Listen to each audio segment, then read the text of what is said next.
की तरफ, जहां पर बीपीएससी अभ्यर्थियों का कूच और प्रदर्शन। इस वक्त सीधी तस्वीरें आपके टीवी स्क्रीन पर जेपी गोलंबर की तरफ। ये अभ्यर्थी आगे बढ़ते हुए परीक्षा रद्द करने की मांग को लेकर हजारों की तादाद में अभ्यर्थी सड़कों पर मौजूद हैं, जिनके हाथों में आपको बैनर, पोस्टर और तख्तियां नजर आ रही होंगी। और इनका नेतृत्व इस वक्त कर रहे हैं प्रशांत किशोर। जी हाँ, पीके वो छात्र संसद का आह्वान करते हैं और छात्रों को जेपी गोलंबर की तरफ नेतृत्व करते हुए आगे बढ़ते हुए। और हमारे संवाददाता रजनीश इस वक्त लगातार हमारे साथ जुड़े हुए। रजनीश, जेपी गोलंबर तक पहुंचने से पहले क्या इन्हें रोकने का प्रयास किया जा रहा है? क्योंकि प्रशांत किशोर तो सीधे छात्रों से कह रहे हैं कि भाई आगे बढ़ते रहिए। देखिए, जिला प्रशासन की अगर बात करेंगे, काफी सूझबूझ का परिचय दिया है जिला प्रशासन ने, और पहले से ये तैयारी थी पटना पुलिस की।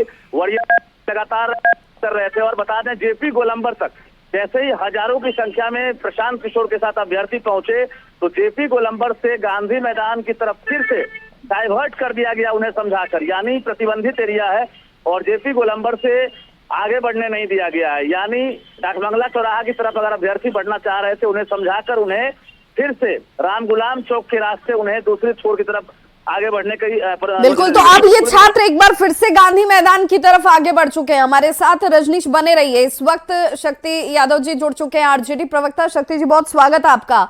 ये छात्र हैं जिन्हें बस एक उम्मीद चाहिए कि भाई जहां से भी, जो भी जिस रूप में खड़ा हो, बस इनकी मांगे मान ली जाए।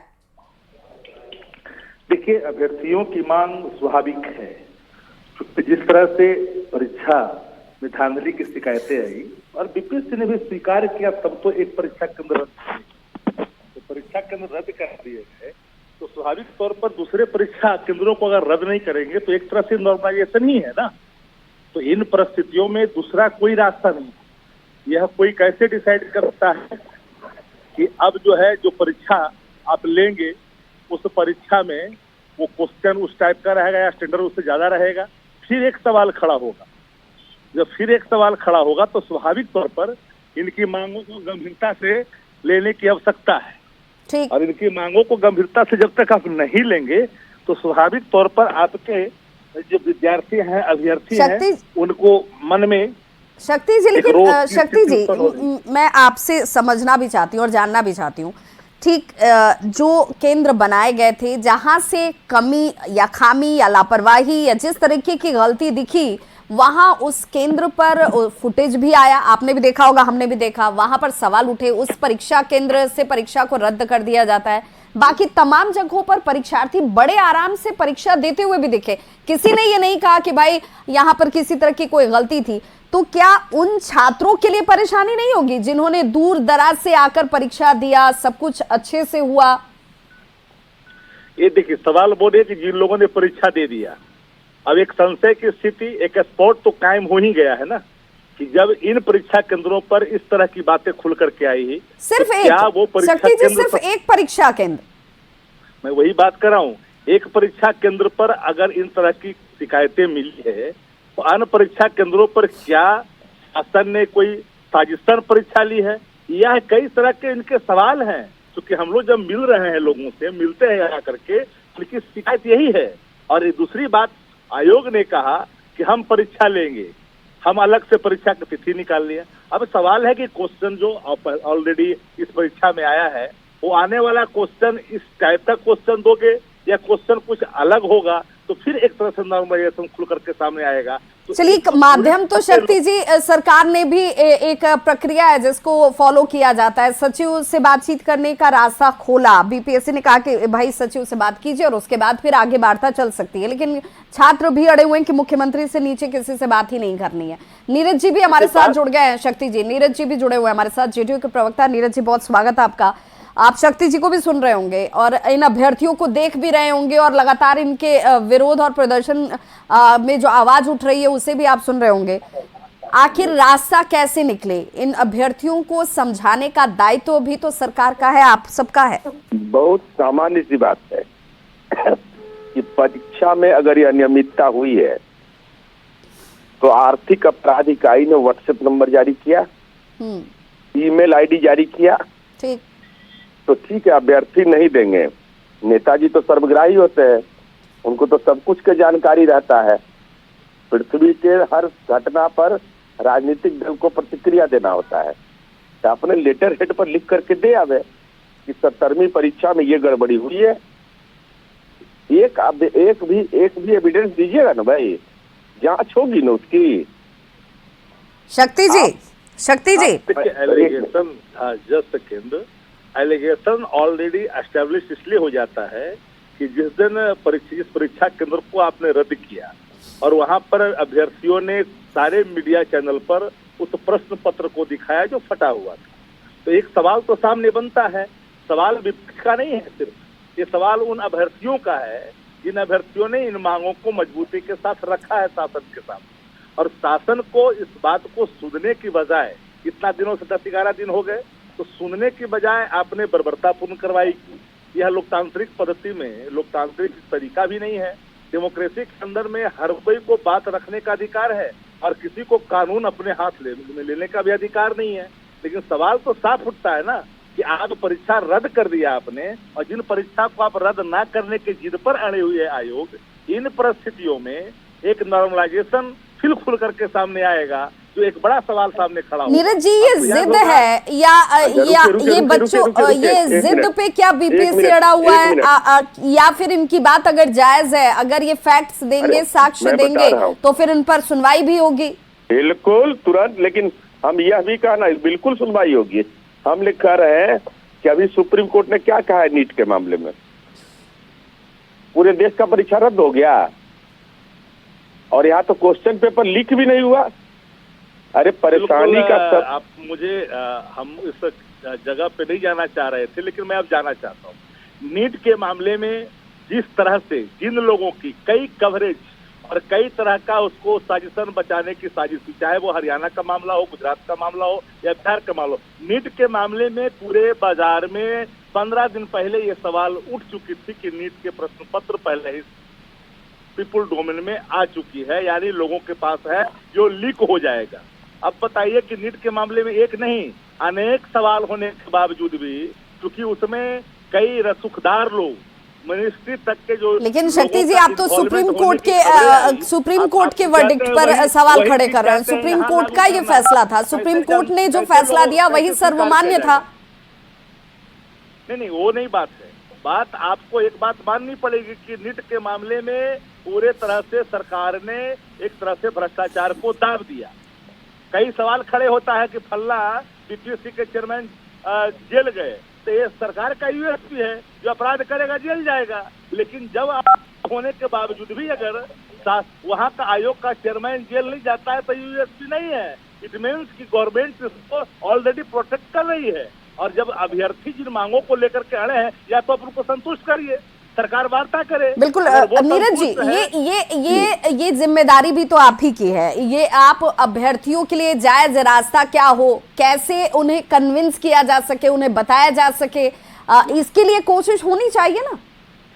एकमात्र रास्ता है आर्थिक अपराध इकाई का व्हाट्सएप नंबर 8544428404 8544428404।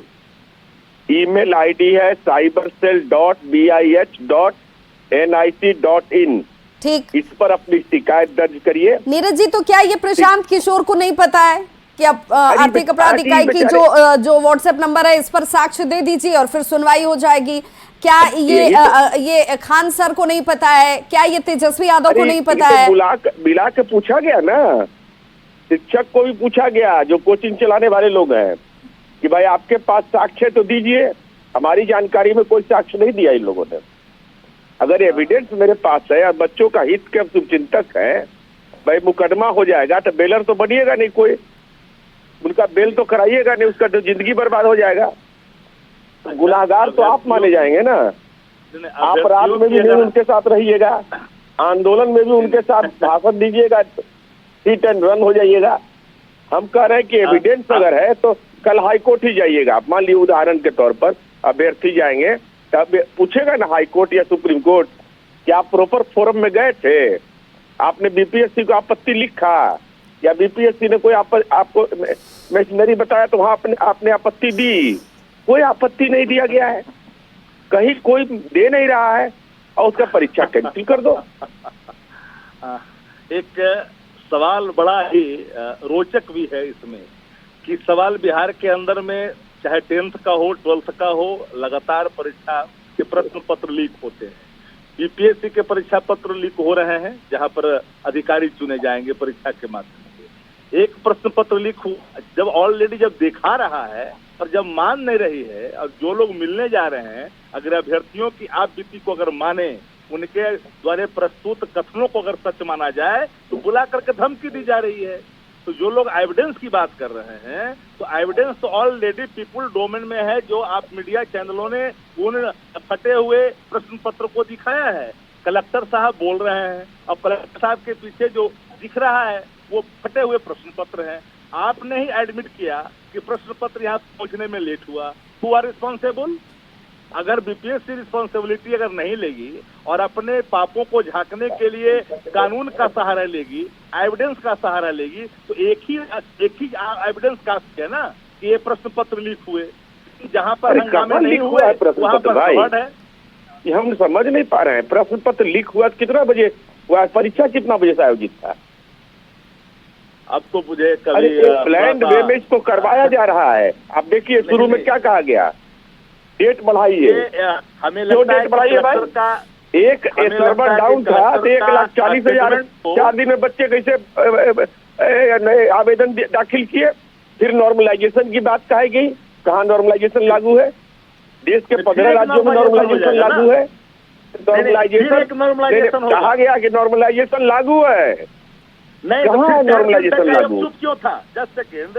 अरे मेरा सवाल यह है कि डेट बढ़ाइए, कभी क्यों डेट बढ़ाइए? तो सर्वर डाउन है। 1 नवंबर से 4 नवंबर तक परीक्षा आवेदक कैसे फॉर्म भरा? फिर नॉर्मलाइजेशन की बात कही गई, वह भी बेबुनियाद बात। और जिम्मेवार पद पर बैठे हुए लोग नॉर्मलाइजेशन की बात कर रहे थे। क्वेश्चन आउट हुआ तो कहाँ हुआ आउट हुआ? नीरज जी इसमें कई बातें हैं। पहले तो ठीक कि भाई छात्रों को एविडेंस, छात्र अगर एविडेंस देंगे वो खुद जाएंगे अगर ईओयू के पास और अपनी बातों को या फिर व्हाट्सएप नंबर पर देंगे तो उस पर सुनवाई भी होगी। दूसरी बात कि चलिए ठीक है, अगर छात्रों को कोई दिग्भ्रमित कर रहा है या छात्रों को मिसगाइड किया जा रहा है या वो ये नहीं समझ पा रहे हैं कि उनके लिए अभी रास्ता क्या है, क्या जायज है नहीं जायज है, तो ये समझाने का दायित्व भी आपका। लेकिन ये भी गंभीर आरोप लगाए गए कि भाई कोचिंग संचालकों की तरफ से जो बच्चों के साथ कहीं ना कहीं खेलने का प्रयास किया जा रहा है, उनकी भूमिका भी इस पूरे मामले में संदेह के दायरे में है और घेरे में है। तो आखिर इस स्तर पर कार्रवाई कौन करेगा, कैसे करेगा? बहुत जल्द कार्रवाई हुई, कार्रवाई के नतीजे भी आएंगे बहुत जल्दी। कौन फंडिंग कर रहा है, सारे तथ्यों की जांच हो रही है, बहुत जल्दी आने वाला है रिपोर्ट। आपको लग रहा है कि ये एक सुनियोजित प्री प्लान्ड चीजें हैं? एकदम बिल्कुल। आप पेज वाइज देखिए ना, जिस दिन से परीक्षा शुरू होती है कार्रवाई, उसके पहले से क्या हो जाता है, डेट बढ़ाइए, फिर नॉर्मलाइजेशन की बात की जाती है मूल, और नॉर्मलाइजेशन के बाद अब हो रहा है पूरे बिहार का परीक्षा रद्द कर दीजिए। इसलिए यह हो रहा है कि ये कोचिंग संस्थान तथा कथित जो लोग हैं उनका सक्सेस रेट घट गया है। क्योंकि अब आंगनबाड़ी सेविका का बेटा टॉपर बन रहा है तो कोचिंग करने गया था, वो तो गरीब का बाल बच्चा था। तो जो बच्चे प्रतिभाशाली हैं बगैर कोचिंग के भी वो अपनी पहचान बना रहे हैं। सरकार जो कमजोर तबके के बच्चे हैं यूपीएससी और बीपीएससी के लिए पीटी पास करने पर उनके लिए राशि की व्यवस्था कर दे रही है, तो वो निश्चित रूप से उसका लाभ उनको मिल रहा है। कोई मतलब इसका नहीं है, कोई ये नहीं है कोई हाँ कोई अगर है तो जाके दे आइए।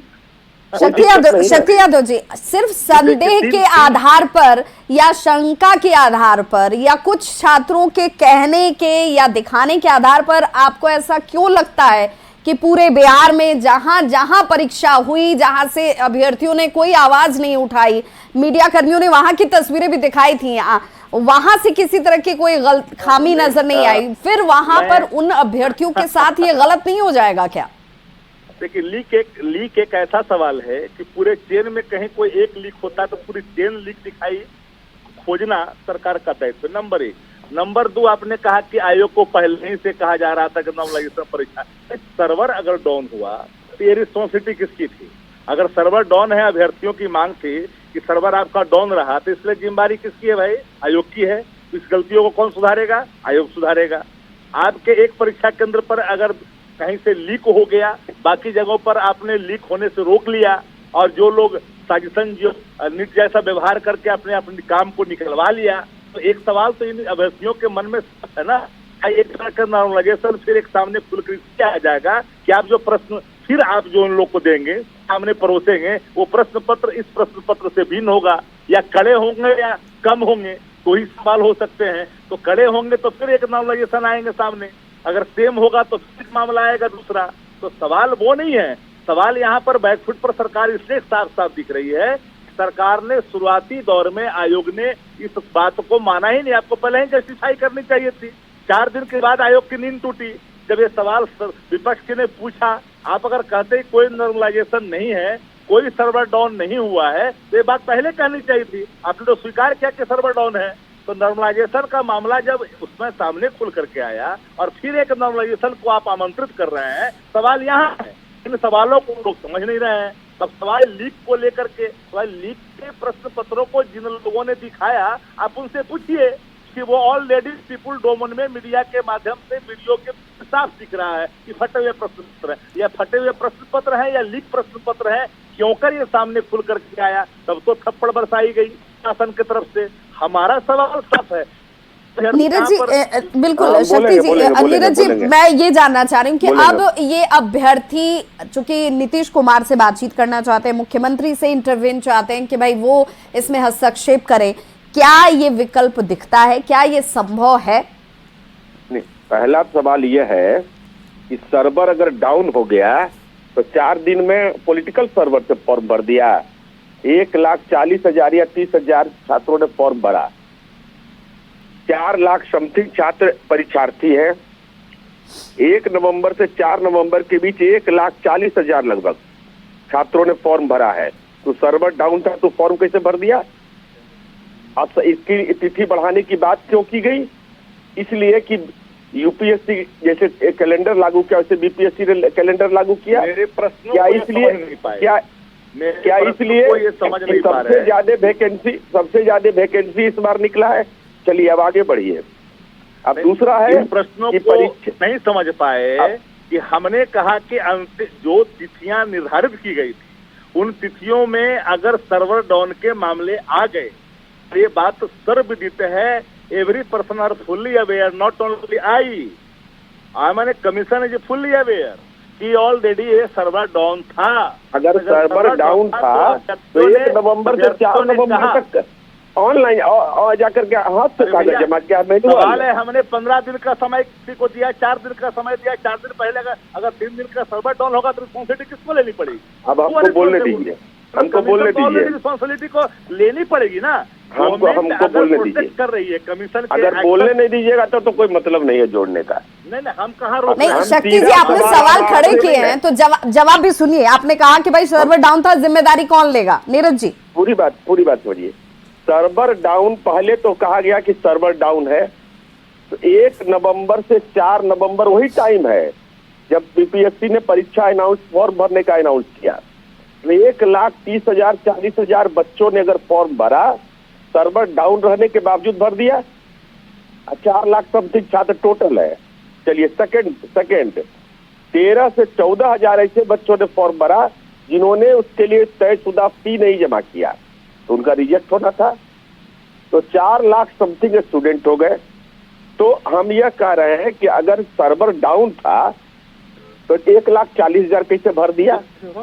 वो मैनुअल भरा होगा, जाके दिया होगा, ये प्रक्रिया अपनाई गई होगी।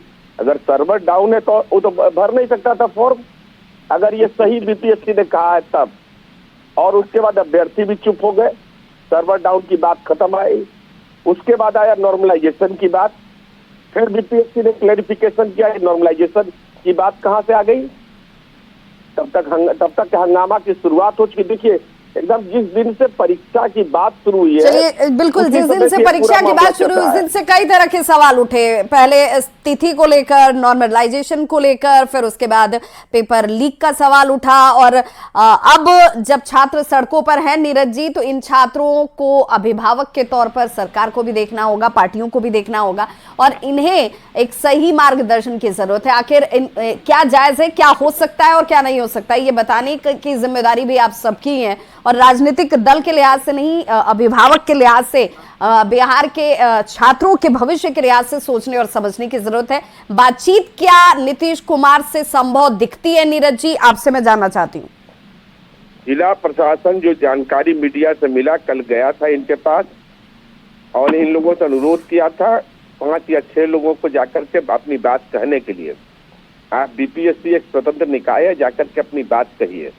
लेकिन चूंकि वहाँ बहुत सारे लोग हैं, बहुत तरह की भावनाएं हो जाती हैं, तो आपसी सहमति नहीं बन सकती है इन लोगों की, तो इन लोगों ने मिलने से इनकार कर दिया। बिल्कुल, बहुत बहुत शुक्रिया नीरज जी हमारे साथ जुड़ने के लिए, और शक्ति यादव जी आपका भी हमारे साथ जुड़ने के लिए और अपनी बातों को रखने के लिए। ये तस्वीर इस वक्त देखिए जहां प्रशांत किशोर बीच में नजर आ रहे हैं और चारों तरफ अपने मोबाइल के लाइट को जलाकर, फ्लैश लाइट को जलाकर ये साथ और समर्थन दिखाते हुए जो अभ्यर्थी हैं वो इस वक्त आपको दिख रहे होंगे। छात्रों के प्रदर्शन पर सियासत हालांकि इस वक्त तेज हो चुकी है। जेडीयू और आरजेडी में वार और पलटवार का दौर शुरू हो चुका है। जेडीयू ने कहा कि सबूत दीजिए और उसके बाद इस पर जांच जरूर होगी, ये साफ कर दिया गया है।